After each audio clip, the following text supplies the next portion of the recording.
We're doing all right. Got a bit exciting on Saturday, but yeah, no, doing really really well. We're top. We can't complain.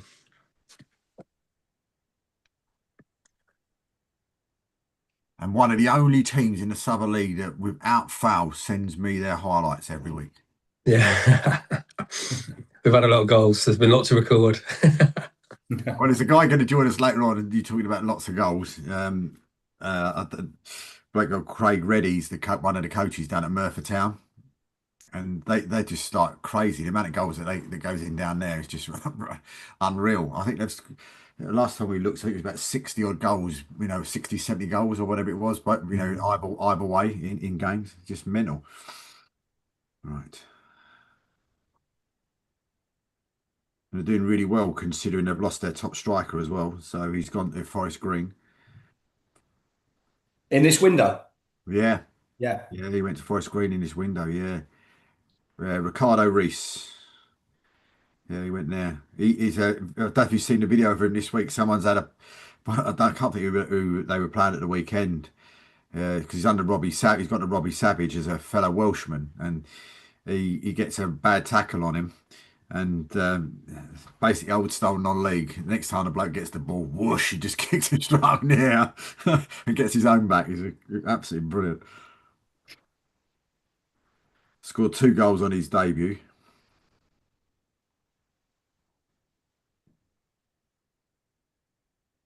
And Merthyr, one of the favourites to get, to go down from the National North and they're sitting third. They beat Peterborough Sports Saturday. Yeah, that's who it was. Yeah. Peterborough Sports. Yeah. Yeah. Was it at Merthyr? Yeah. Ugh. They beat Macclesfield as well. Right. And South Shields. God, some good form there. Yeah. Not a horrible place to play. Not a horrible place, but never enjoyed that. Where's that? What, Merthyr? Merthyr. I hated it. Especially when it wasn't 3G then, but I know it took a couple of teams there when it went to 3G, but made it look a whole lot nicer. But God, it's horrible playing there. They're just raucous, aren't they? The fans there. Oh, there was a game they played. I can't remember the game it was the other week. They played a game the other week, and it was away. I think they won the game, and they only took about 100 fans there, but it sounded like there was about 20,000 of them. It was unbelievable. When we start watching the highlights, I'm just tweeting this out, so I'm not ignoring you guys. I promise. I'm just.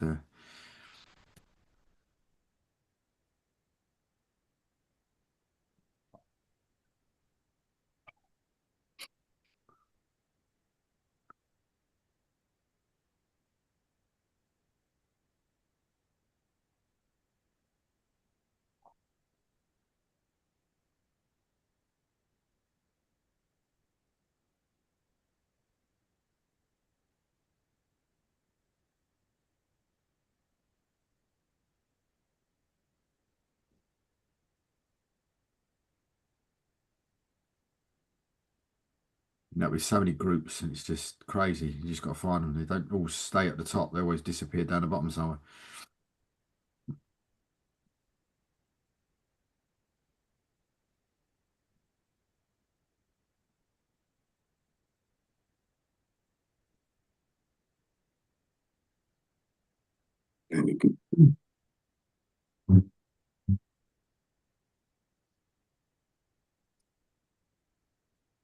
Well, welcome to the Reposs non-league show, and we're back again this week for the next, 55 minutes, hours, an hour, and really pleased to say that joining us today for the very first time on the show, we've got the CEO of, a side that is flying at the minute in Sporting United in Lee Porter. So welcome, Lee. Thank you very much for having me. And of course, we're returning to the show, a good friend of the show as well, of course, Liam O'Neill. It's great to have you on, Liam. Yeah, you're welcome. Thank you for inviting me on. So, I mean, I always sort of start all these shows off nowadays and just asking if you've seen anything yourself, this week that's sort of taken your eye in non-league football. I suppose one of the things was the guy, was it from the Welsh side, that elbowing the geezer at the penalty? I mean, have you seen that? Mm. Yeah, Lee, do you want to go first, Lee, or do you want to? Yeah, I don't think you can miss it, could you? I think it was all over social. I think it's one of those things in this day and age where it gets picked up, and everyone jumps on it, and I'm not condoning it by any stretch of the imagination, but sometimes it's nice to get some of the context and see what it was. But yeah, I mean, it looked horrific. It looked cowardly. It looked like something that yeah, you're quite rightly say you don't want anywhere near the game of football, because there could have been some serious injury caused there. But yeah, it looked horrific, didn't it? It did, yeah. What do you Yeah, think, Luke? I think you're right what you say, Lee, about taking into context, and like you say, there's no room for it in the game. But we were talking about it today at in the office, and you know, what's gone on before that it's not really been spoken about. There must have been something in my mind that has triggered that. And I don't know, who knows what it is, but I'm sure it'll come out in the wash. But yeah, no matter what's gone on the pitch, we've all been there, and there's loads of little things that go on in the game. But to resort to that kind of, whether it's retribution or whatever, resort to that type of action is just, well, it's criminal, isn't it? Mm. And I think it's been sort of made. Well, I think the police, they arrested him today. I think, have they? Yeah, I think they have. Yeah. Mm. Yeah. So, like I said, there's no room for it in anything. I mean, like I read today, they're saying that if that had been on the street on a night out, they're going to be arrested, and they'll probably be done for ABH. So, why should it be any different on the football pitch? Mm. It just looked horrific, didn't it, from the clip you get to see? Yeah, and I think in this day and age, when you watch live TV on the like Sky games, you wonder how players think they're going to get away with things when there's cameras all over the place. And I think, especially in this day and age, when you do something like that, you're probably going to get caught. Everyone seems to have a VO system at the moment now, catching everything in a game. So never condone that, and it's absolutely horrific. But it does make you wonder what goes through someone's mind when they do that, and think they're going to be able to walk off the pitch at 90 minutes and there be no ramifications for it. Have you guys seen anything like that, live at any of your games you've been at? I mean, not necessarily as bad as that, but anything you've seen people I do that? mean, yeah, there's always things that go on off the ball, and that, like Lee said, they're magnified obviously now at the top levels with the VAR system. But there's always little things that go on off the ball in games. But come on, that's just taking it to a whole new level. You don't really see that. I mean, when I first started playing, yeah, you'd have a centre half that'd give you a good wallop off the ball and them sort of things. But you'd never. It wasn't meant with any kind of malice. It was almost just like, you know what, mate, I'm going to let you know I'm here. I'm marking you or whatever, and I'm going to let you know you're here. You can have one around the side of the head or something like that. But it was never, I'm going out to brutally attack you, which quite clearly, when you watch that back, that's a brutal attack. Mm. And I don't think I've seen some awful challenges, and I've been on the end of a few myself, really bad ones. But to see that, and I think Lee mentioned about the social media nowadays. That once social media gets hold of that, it's all over the place, and it's not just, the grown-ups will take it that as, that's bodily harm, actual bodily harm, whatever. But it's the kids that see that, and that's the thing that now takes it to another level, is because young people will see that, and they might have laugh about it, they might have an opinion on it, but for me, that is just like giving the totally wrong um, impression of what is a brilliant sport. And like, if you see fisticuffs and that sort of stuff, but that's like a brutal assault. And like we've said a moment ago, there's no room for that anywhere in our game. And I hope he's and dealt with accordingly by the authorities, and also by the footballing authorities, because in my mind, he should never play football ever again. Mm. No, absolutely, absolutely. But I mean, Lee, if we start with you and Spalding, beginning of the season, I mean, it did quite well again, like, last season as well. I mean, were you expecting to be where you are at the minute? I think so. Yeah, I think the season didn't start for us ideal last season, and we made an early decision to change the manager, which in any circumstance will always divide opinion. But we obviously had an opportunity to bring Jimmy in following that, and yeah, we had a lot of time for Jimmy, and we thought he could be the right person. He's got a great relationship with our chairman, which everyone knows is really important. They work really well together. They share a lot of opinions. They can have healthy conversations, and I think the combination between a good manager working with a good chairman, you knew that if it clicked, we could possibly do what we've done. And look, we've scored a lot of goals. 74 goals in the league is a lot to score in this time. I think we're one of the few teams in in the pyramid that scored in every game this season. And if we hadn't have maybe dropped a few silly points, we might have had a little bit more of a cushion than we've got. We've got Harbour breathing down our neck, and they're a good side, and we did really well to get a result against them a couple of weeks ago. And yeah, no, look, so far I can be very confident and arrogant and say it's going to plan. Football never goes to plan, does it? But we yeah, I think Jim's got a good budget. He's a very good manager. We've got a great chairman backing us that's put some unbelievable infrastructure in for the club. So I think we'd have all been under pressure from the chairman if we hadn't have been somewhere near the top of the league, put it that way. I mean, as you said, there's some big names underneath you. There's some big money underneath you as well. I mean, you look at that and you see yourselves like, as you said, sitting top 27, 60 points. Harbour have got 3 games in hand, 24 with 54. Hull's Owen are in there on 42. So there's quite a bit of a gap there. But you've also got Real Bedford at the bottom there, sitting in 5th. They've got 5 games in hand as well. But would still leave what, 4 points behind you? Yeah, look, it's a tough league, really tough league. Some really, really good teams are there. You've only got to go to House Owen and see the gates they get and the support they get and how they've consistently performed. And a great club, like you say, Royal Bedford are spending a lot as we are and Harbour are, but being involved in football over the years, kind of full-time and part-time, it doesn't always guarantee success. So you've got to have good people around you and you've got to know how to spend the money. So I think lots of clubs have had big budgets and not spent it wisely and not had the success. So for us, hopefully we have that kind of mix of business and football knowledge, and everyone brings their own little bit of yeah, piece to the jigsaw, and hopefully it's paying off. But look, it's roll out the adages game after game, take it each time, blah blah blah. But that's what we're doing. We're just trying to do the best we can. And whilst we left it very very late on Saturday, it was nice to keep doing what we're doing. I mean, I mean, with it as well, I mean, you've got a nice trip to. I think one of the grounds though that you've got, I think you might still have to go to, is you've got to go to. You've got to go to Worcester. I mean, that's going to be that seems to be like a. How can you put it? That ground seems to be sort of one that sort of sticks out more than anything else, doesn't it?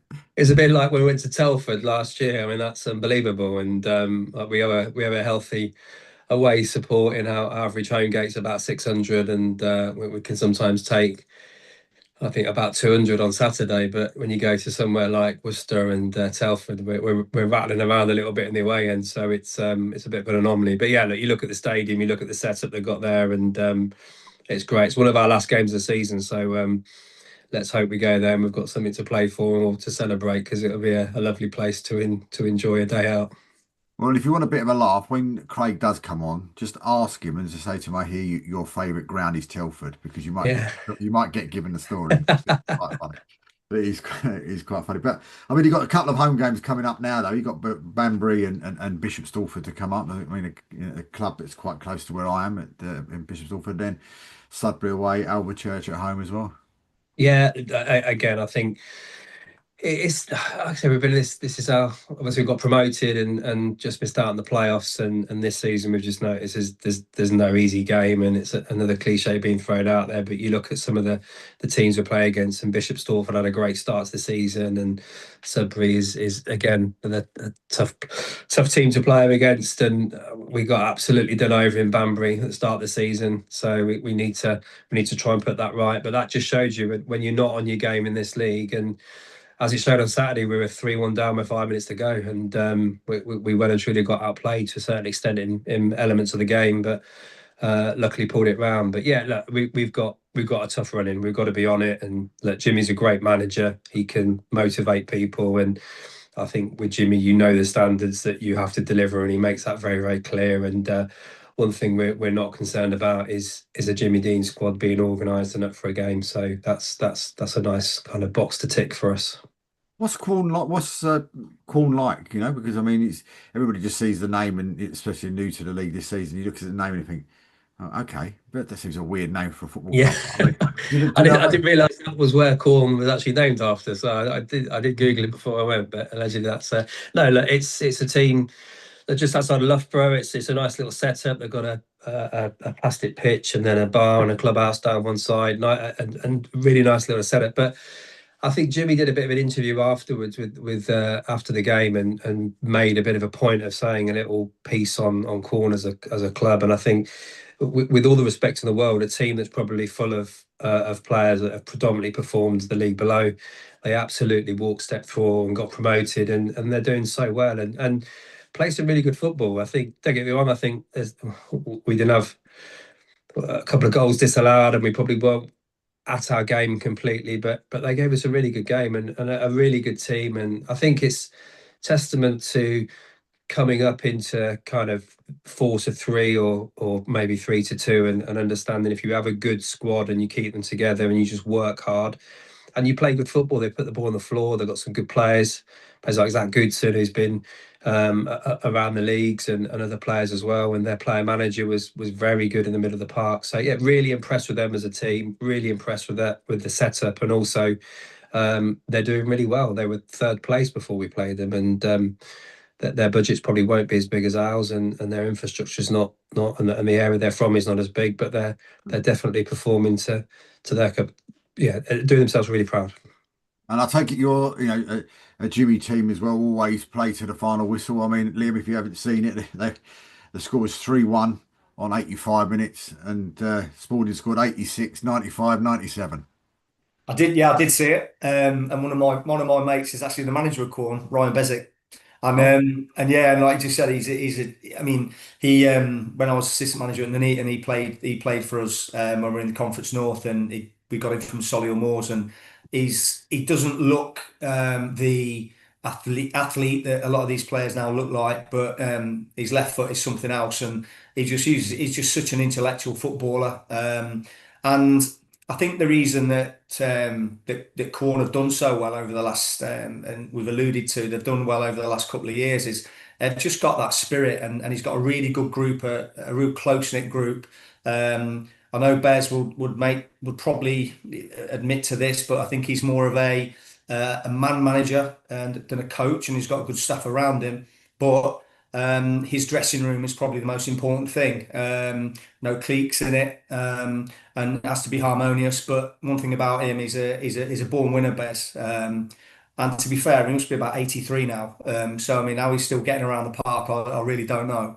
But yeah, they've done great, and long may it continue. But just going back on what Lee said about when you had to make a change, Lee, last year.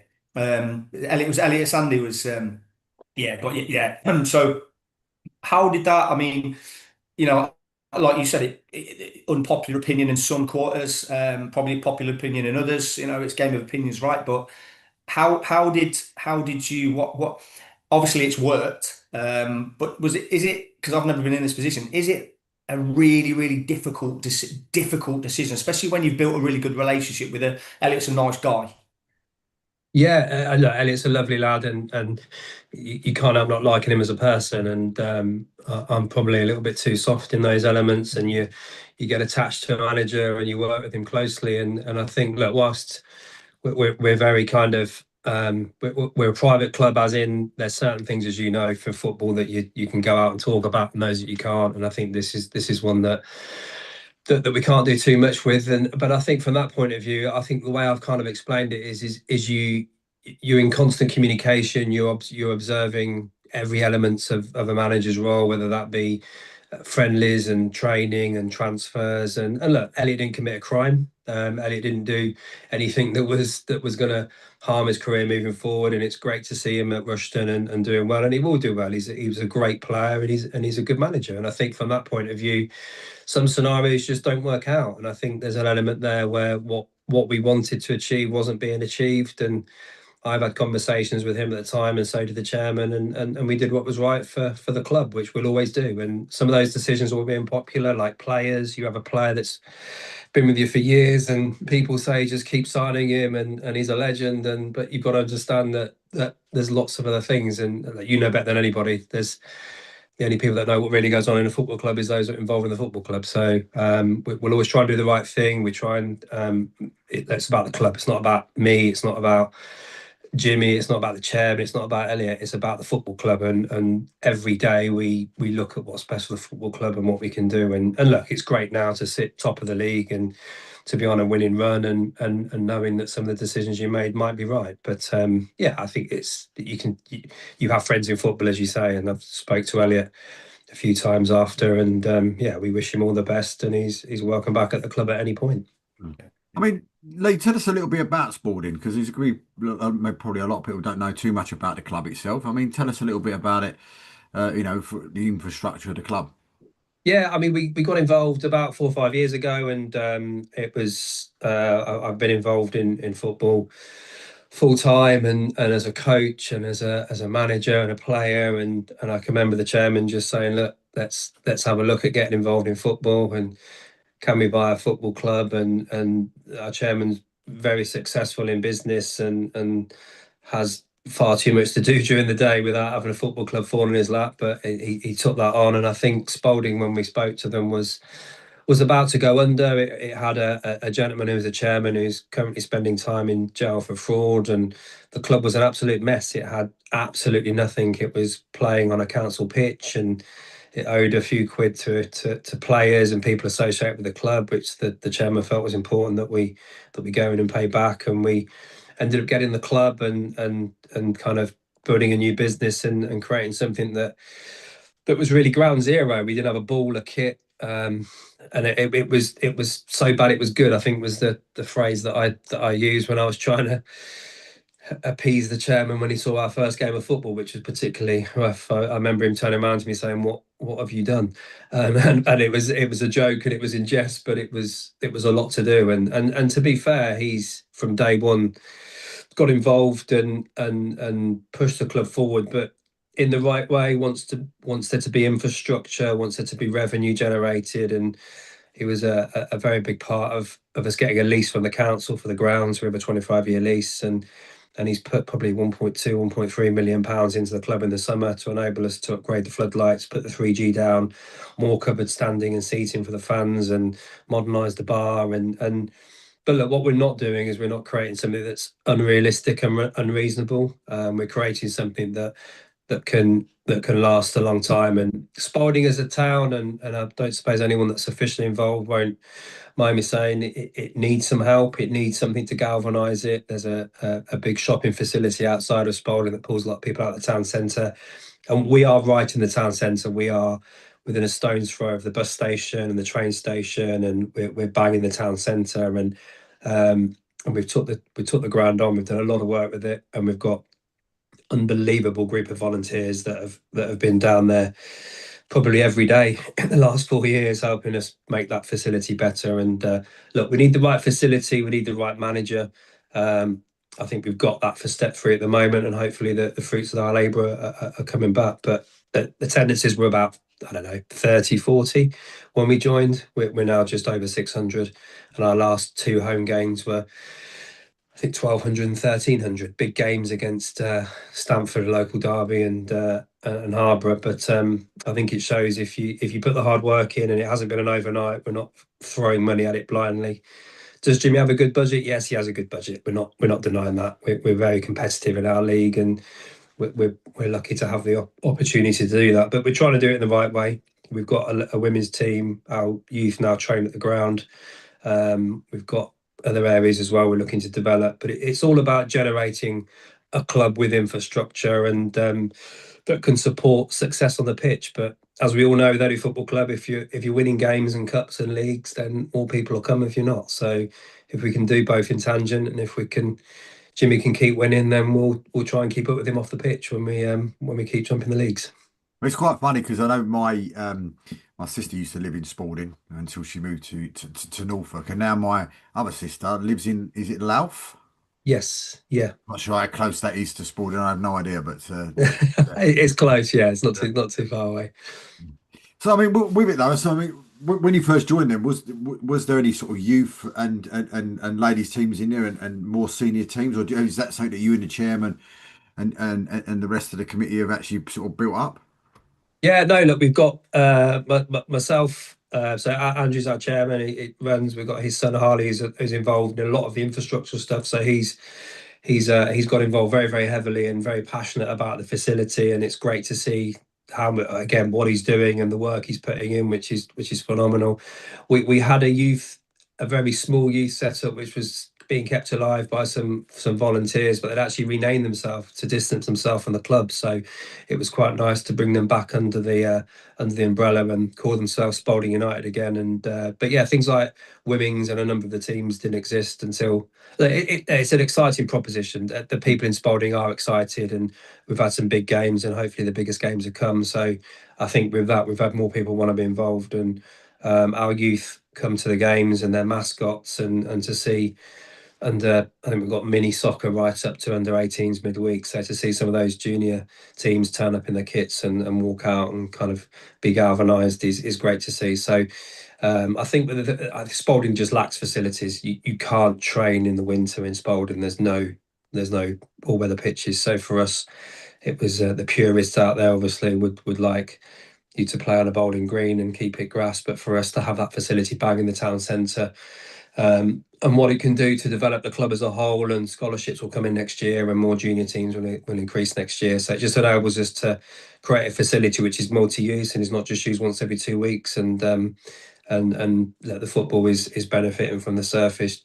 Jimmy wanted a certain type of surface, and the chairman allowed him to put irrigation in so we can keep it nice and wet and allow us to play the ball on the floor and knock the ball around. And there's been no expense spared from that point of view, because we need a surface and a facility which is primarily there for the first team to develop and keep going at the leagues, but then others can enjoy that. And you've got a really interesting start to March as well, haven't you? You've got two really big games at the beginning of March, and Needham Market away and Hull Zone at home. Yeah, like again, I think sometimes you look for that game where you kind of want to go and be like, oh, I'm going to relax a little bit because we're playing someone that's kind of threw the towel in or not involved. But I just think where the bottom of the table is and where the playoffs are, and the teams in the league, there is generally never an easy game. We've played seasons before, with all due respect, where we knew we could turn up and just perform to a certain level and we'd be okay. But there's not really any games now that you go there and think that we're going to be okay and we're going to as good as we think we are. But that's probably Jimmy and the chairman installing that ethos into us, that you got to work hard. You've got to. Chairman's very successful and got a big infrastructure in retail and warehousing and shops. And he'll always say there's people that work for the group that the football club is owned by, that have to come in and do long shifts and work hard. And he expects that from the players as well. You need to come in, you need to put a shift in, and you need to wear the badge of pride, and you need to earn the right to win football. So we've got a very hard-working chairman and manager that have very similar standards in that aspect. So I think that bleeds through to the team and to everybody.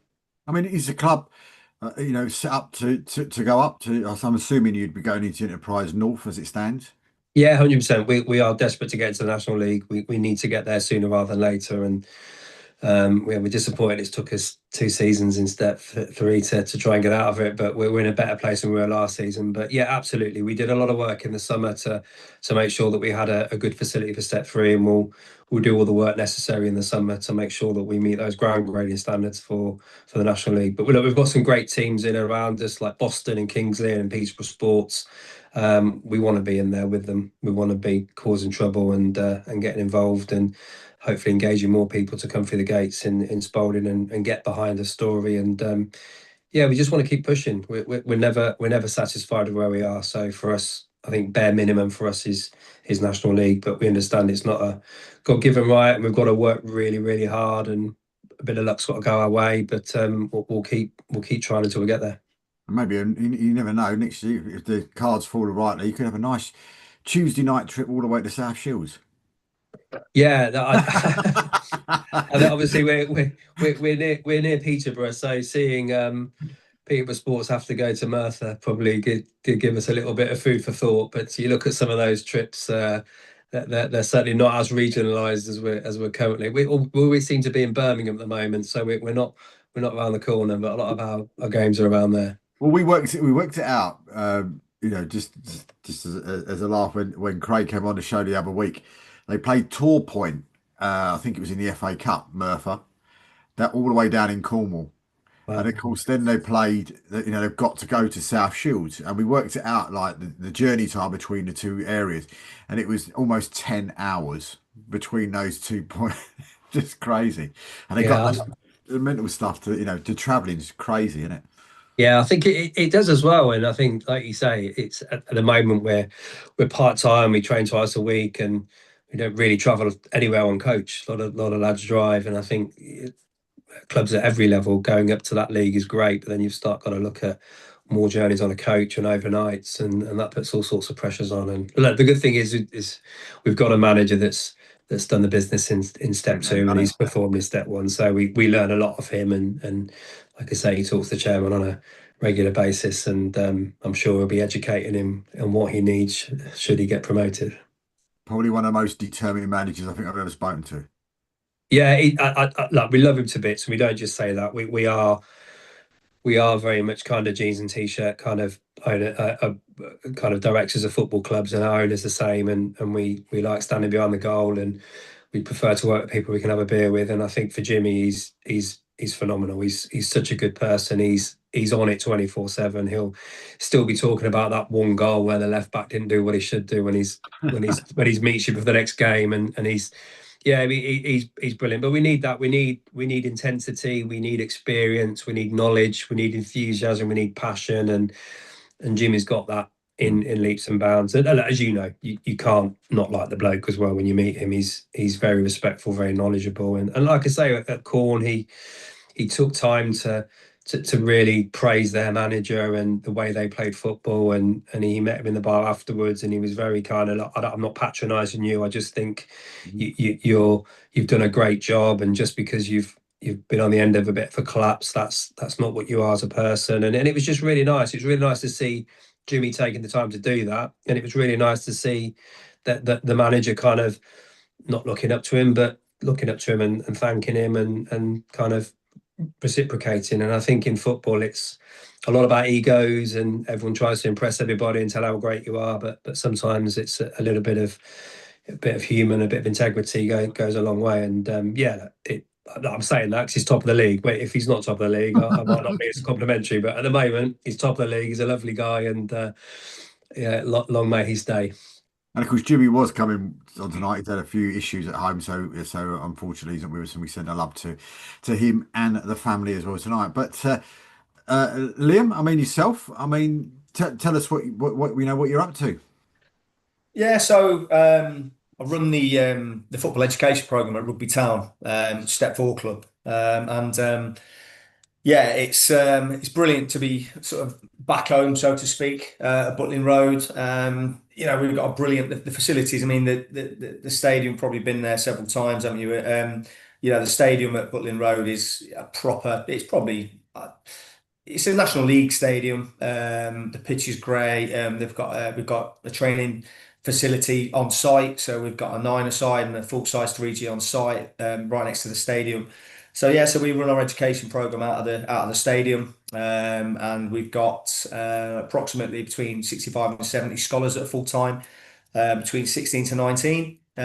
We've just this season started the first full time female academy in Warwickshire, which is it's been a tough one for me because it took me 3 years to build it.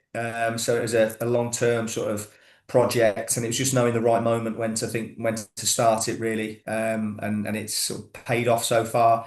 We've doubled our numbers already for the August cohort in 2026, which is brilliant in terms of the females. And yeah, it's brilliant, and it's great to be back home at my first club when I was a kid, and I live down the road, and everything's just fell into place beautifully. Don't get me wrong, it's hard work because we've got a lot of players, and they're all at different levels. And the one thing about these programs is it's all right having, you think you go into it and just have elite players that are getting released from league clubs, but sort of we're finding out as the years go by that it's not always about that, and especially where people are at the moment, and young people today, they just want to go and enjoy themselves, most of them. So we're able to cater for a development squad, an under 18s U team, a National League under 19 squad, and they're all at different levels. But we don't ostracize anybody that comes to the trials, because we believe there is a place for them at the club. Some are really, really good players that have got a future in semi-pro football. I mean, we've had in the last 8 years, we've had probably four or five gone on into the league, which is again, it's a great. We provide them with a really, really good foundation of learning. In fact, we had one. The last one was Callie Stewart, who we had him for 3 years. He went to Leamington. He signed for Shrewsbury last, I think, just Christmas before last. We got Jay Rowe that's at Wraith Rovers now in Scotland. Yeah, so we've put Max Brogan's at Scunny. He's just gone to Leamington on loan. So it's been quite a healthy breeding ground so far in the first sort of 8 or 9 years or so. Yeah, it's brilliant. It's just great. It's just great going out on the grass every morning, every afternoon, every night. How I'm still married, I don't know, but I am. So I've got a brilliant sort of support network that allows me to go and do my thing, so to speak. So yeah, it's just the best job in the world. Mm. I mean, with the ladies part of it, did certain personnel also help you with that? Yeah, I have. Yeah, so I did all the recruitment with a local lady that her daughter is a very very good player, and she saw that the value it could bring to a lot of the young girls in our area. So she's helped me in terms of recruitment and getting our first batch in of 16 this year, and she helps me on match days, training days. Training days, I take all the training, which again has been different for me because I've obviously worked with. I've gone from working with pros to semi-pros to young academy players, and now I'm working with females between the ages of 16 to 19. And to be honest with you, it's challenging sometimes, but it's also teaching me lots and lots of new skills in terms of how to deal with the female footballer day in day out. Which again, you know, you've got to be spot on with everything you say. There's a lovely thing where when you're coaching the girls that they hang on your every word. Young boy footballers, a lot think they've already done it, they've already made it, they know best, etc., etc. Whereas the girls, they're really just living their dream at the moment because it's never really been, in the forefront, leaving school and going to do what the boys can do. So it's been brilliant. I mean, I've had a little bit of experience in the women's game with them, with Casey Stoney and people like that. At Man United, we used to go quite a lot and help with Casey up there, and I've still doing my one-to-ones. I've got my one-to-one business, and I've worked with the likes of Ella Toon, Mm. Molly Green, Millie Turner, I've got on a few of them, and so I've dipped my toe into the female game over the last 7 or 8 years. So I've got a little bit of experience in it, but like I say, it's a breath of fresh air working with them, to be quite honest. And as I say, next year we've probably got 26, 27 girls full time on the program. So hopefully we can just keep going from strength to strength. Casey will always be a gooner. So again, Casey will always be a gooner. yeah, well, it's funny, but yeah, we had a really good conversation about this because she's my youngest godmother, and I remember she came a couple of months when she's been back in England for the last couple of months. Obviously, she's Canada manager now, but she's been seeing her mum who's quite ill at the moment, and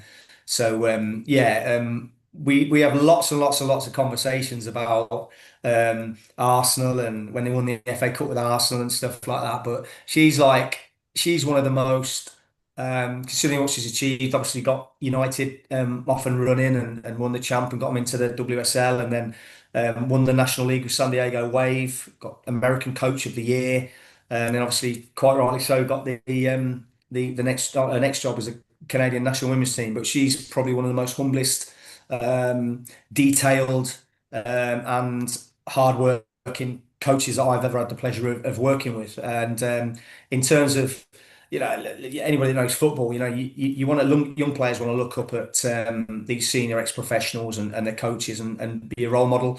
And I think really she is the consummate professional. Mm. And I've met her a few times, of course, when I used to work in London Colney, when she used to pop into the shop and pick up whatever she was picking up or go to the post office. So I've met her a few times. So it's absolutely amazing, amazing lady, and the biggest mistake Arsenal Ladies Football Club ever made by not appointing her as the manager. Yeah, we discussed that as well on several Yeah, occasions too. yeah, Yeah, yeah. but yeah, I'm sure Casey's time will come back in the UK. But at the moment, I know she's loving a new role with Canada. So let's just hope she succeeds there. So, where do you see your role now? Sort of like sort of expanding. Do you feel that you know that the academy side of this now is going to get bigger and bigger for rugby? I think we probably hit the ceiling where we're at the moment, numbers wise. We've got the facility, a great facility, both obviously stadium for the games and the training facility. I think probably we're probably at the right amount of numbers to house them and to give them the best possible experience. Because I just think that there's a lots of further education programs in the footballing world that just go numbers game. And I think that's probably the wrong way to look at it, because ultimately you've got to try and keep these young lads, young girls. Lots of these young lads we get are on second chance saloon that have been released, been at academies all the way through from 8 to 16, and then have been released, and we have to pick them up. Um, but you've got to make their experience with us the best it could possibly be. And I think by just treating it as a numbers game, which 100% a lot of academies do, because I think it's a real quick buck and a real money earner, it must be mistaken, because it really isn't. And it's really, really hard work. And you want to really be, having the right amount of time to spend with all of these young players. If you've got a good staff behind you, you're great. It's funny, Lee, I was going to say you're playing Banbury Saturday, aren't you? Yes, we are. Yeah. Yeah, so my assistant carrying manager is the Banbury manager, Calvin Langmead. And Ah, yeah, yeah. He was yeah, at he was at Peterborough, wasn't he? So yeah, I yeah, it remember he was, was yeah, did yeah, really well at Kettering, I think, yeah. as a So player, and he's a yeah, very great. good. He's a great guy. I was telling him today. I was telling him today. I said, "Oh, I won't give any of your secrets away." But they play a 4-4-2, and they play. No, I'm joking. The two centre halves a week now. But yeah, I said I'd mention that tonight. But no, I just yeah, just back to the academy thing. And we're very fortunate. We try and give these kids the best possible experience they can get. And I think by just treating it like a numbers game, Dave, you're not doing that, and we won't be going along those lines. Obviously it's got to be sustainable, and obviously it's got to you know it's got to work financially, but at the moment we've got great backing from the club's chairman, great backing from the club, great backing from the education provider Morden, who are based in Rotherham, and we're very, very fortunate. So long may it continue, I think. I hope. Well, Craig's joined us from Merthyr, and you got your own academy, mate, ain't Yes, we have. Yeah, we had it years ago, and it kind of went due to a few reasons, but we set it back up. I believe this is the third season now, so yeah, it's a little bit different academy system in Wales. But yes, a third year of running it now, and it's going quite well at the moment, to be fair. So it's I don't know, it depends on how you look at it, whether it's results, whether it's players coming through, all those things. But we're at the moment we're kind of in the middle. We're doing a little bit of both at the moment. So, but it's a long process. There's no quick fix with it. So yeah, we'll see how it goes. and another win. Yeah, yeah, yeah, 2-0. Yeah, tough game. Obviously they're fighting for their lives, Peterborough Sports. And they were much improved from when we played them earlier in the season. So it was quite a tight affair first half. But yeah, a little bit of quality shone through then second half, and it finished 2-0. It could have been, we could have scored a couple more. They had one or two chances. I think Cogs might have tipped it onto the bar, but yeah, I think it was certainly a fair result in the end. What's this? I read as well. You were playing with 12 men, according to Phil Brown. Phil Brown, yeah, I think he's had a bit of a head loss there, to be honest. Yeah, I don't know why you get away with saying when he's managing a Hull in the Premier League, but he was certainly out of order with that comment. But as I said, I think we look, it's, after the game, emotions are high. You got a microphone checked in your face straight away, and you say things you probably on reflection wouldn't say. I don't know. He was very animated throughout the game and seemed to right from the start, beyond onto the fourth official and the referee. I don't quite know why a lot of the time, to be honest. It was a red card, which I mean, it's late. He's caught Lee could have done some serious damage, and so I don't think he could really have too many complaints about that.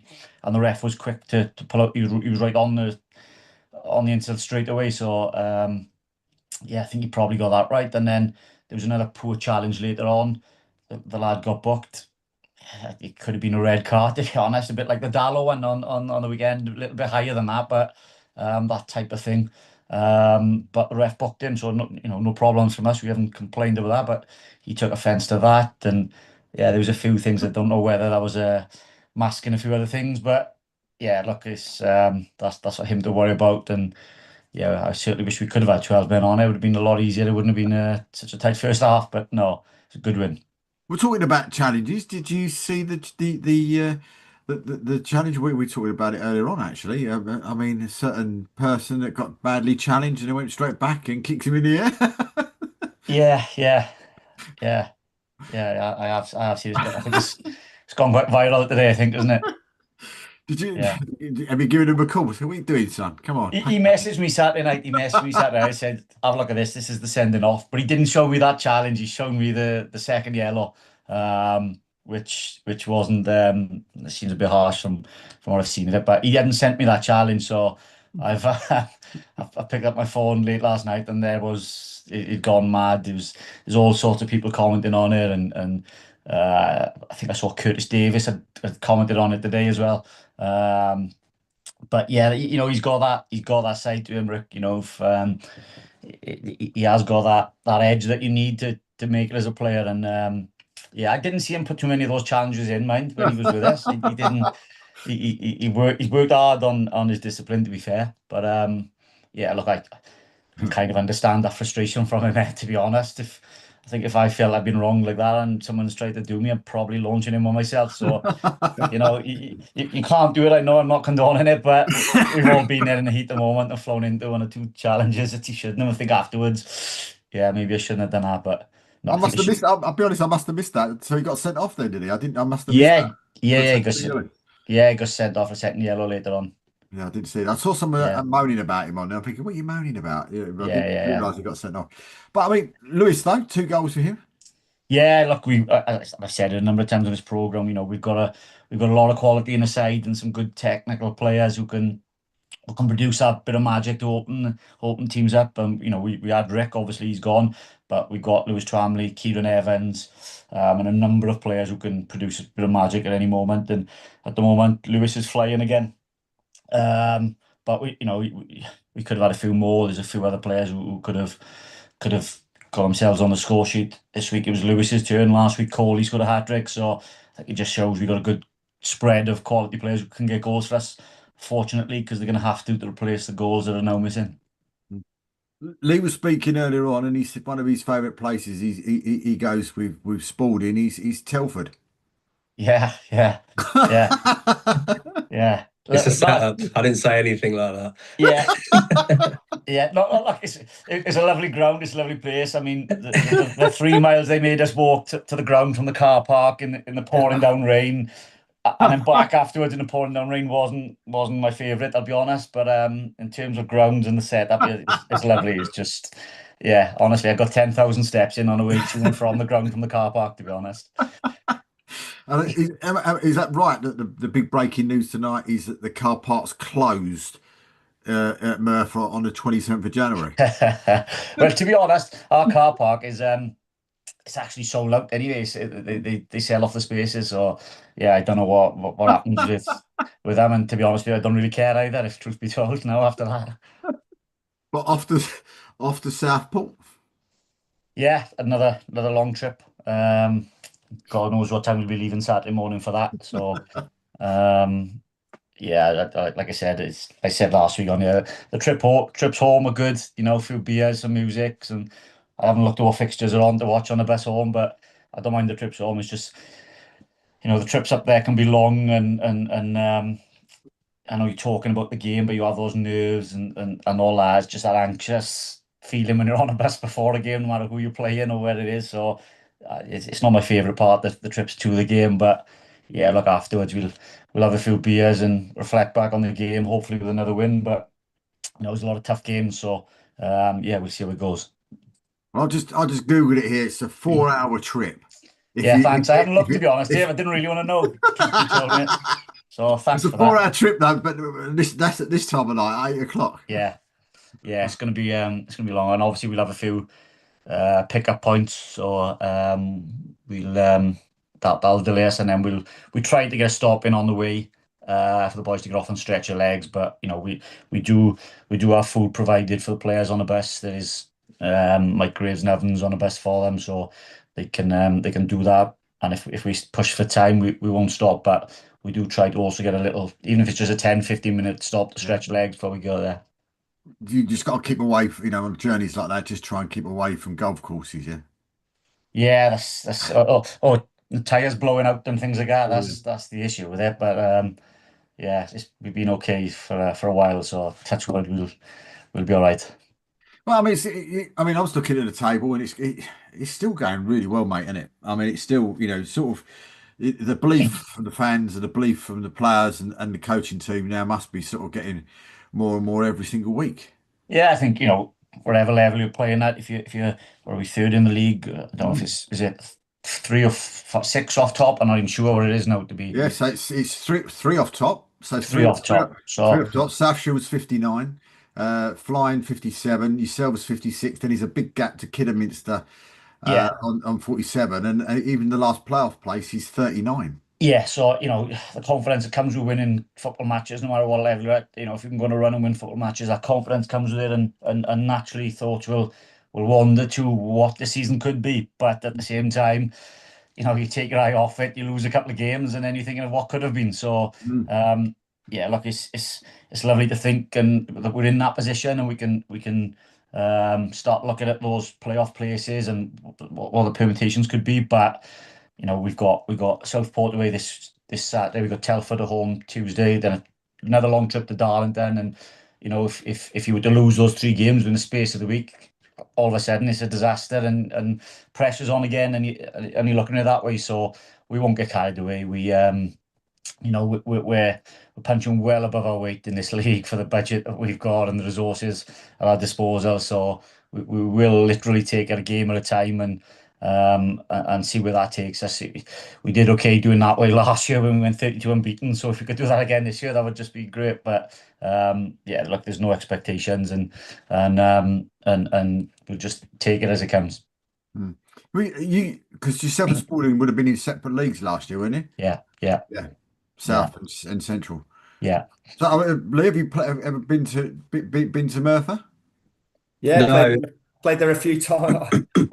Yeah, played there a few times years ago, and it's that the hardest thing though is when he's trying to park the coach at Merthyr up that hill, Yeah, yeah.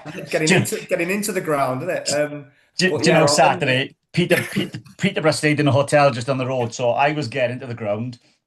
I was getting dropped off Saturday, and the bus was like doing a 15-point turn to get in, has gone up. I've then gone into the ground, gone in. It was chaos. It was like a mile traffic down the road because nobody can move. Gone into the ground, and 20 minutes later, I've come back out, and the bus is doing a 15-point turn. And I was like, I'm sure they've done that. He said, yeah, they'd come up, drop this stuff off, then gone back for the players and the staff. So I was like, that driver obviously had no idea the first time he's come out. Didn't have a clue, did It's, he? nah, it's, Just it's, it's just so don't even difficult. any advice? Yeah, Just don't. Just leave yeah, it. Just leave it. honestly. Yeah, yeah, Yeah, yeah, yeah. It's like Dover, isn't it? It's like Dover. It's one of yeah, them yeah, Dover as well, yeah, isn't it? Yeah. yeah. But no, I'll say I think the first time I played there, I think it was God. It's got to be probably 90 or 91, and it was a couple of years after they'd played Atalanta in the European That's it. Winners' Cup or Yeah, something in the late 80s, and yeah, you could see it was that they'd had to put all the segregation in and all that sort of stuff. And then the next I think I played there two or three times for Banbury, and then I think the next time I went, it was the first time I've been and they got the Astro down. yeah. With them, I was number two at Stratford, and yeah, and it just brought so many memories back because I'd said before we came on air, I said it's one of the most raucous atmospheres in a non-league ground I've probably ever experienced the times I played at Merthyr. Because the fans they're unique, aren't they? Yes, yes, very much so. Yeah, Yes. unique. But what's that? What sort of do many travel to the games? I know it's obviously the distances are huge, but Um, yeah, it hasn't been bad to be fair. I think a lot of sides come to us because they it's a novelty thing for them, I think. I yeah, mean, a lot of them say, well, we're going into a different country to play. They get, it's European that. time. Yeah, yeah. So I think a lot to that. In terms of our fans going away, we take very good numbers considering the size of us when we go away as well, to be fair. So yeah, I don't know. I think it's our first year in this league in the National North, and I think to a lot of supporters, it is a bit of a novelty for them. And I think they like coming there for that. And Yeah. there's a big thing with the food that we sell. They all love the big cob and chips and Mhm. curry and sausage in that. So I think a lot come for that. But yes, it's been decent. I mean, obviously Hereford is our derbies. In terms of your, obviously in terms of your, you could probably use use the phrase punching a bit, Yeah, yeah, but obviously exceeded all expectation as yeah. to where you are at the minute. I mean, what have you lost? One in 15, one in 14 in the league or something like that? One in Yeah, I think it might be in without tempting 15 now, fate, maybe. obviously, Yeah, but and I've looked at some of the games. I mean, that's in your first season, isn't it? That's yeah. like any level of football. If whatever league you're in, one defeat. I mean, what are you, Lee? You're on similar, are you? One or two, what a defeat in about 13, Lee, at Spalding. Yeah, I think I say he's about 10 or 12 games without defeat. So it's Yeah, but I think they say every league we you talk about levels, don't you? I think when you step up and as owners of the club and look, only playing as high a step forward as a player, every step's a new level. And I think you look at we went to South Shields in the FA Cup and got absolutely tore apart, and you could see that the difference between that level and where we are is Mm. is worlds apart. And I think from that point of view, it's just making sure that you do, but you need to find your feet. It's very arrogant to think you're just going to go up into a Yeah, league and dominate, and we've learned that.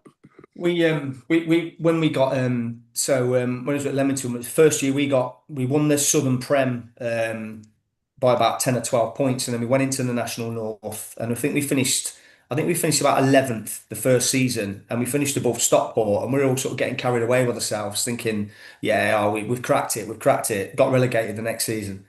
It's almost like that's yeah, yeah, that second yeah, season syndrome where, it is like you just said, Craig, the novelty of it, that yeah, goes for everybody, doesn't it? The yeah, club, yeah, definitely. players, the gaffer.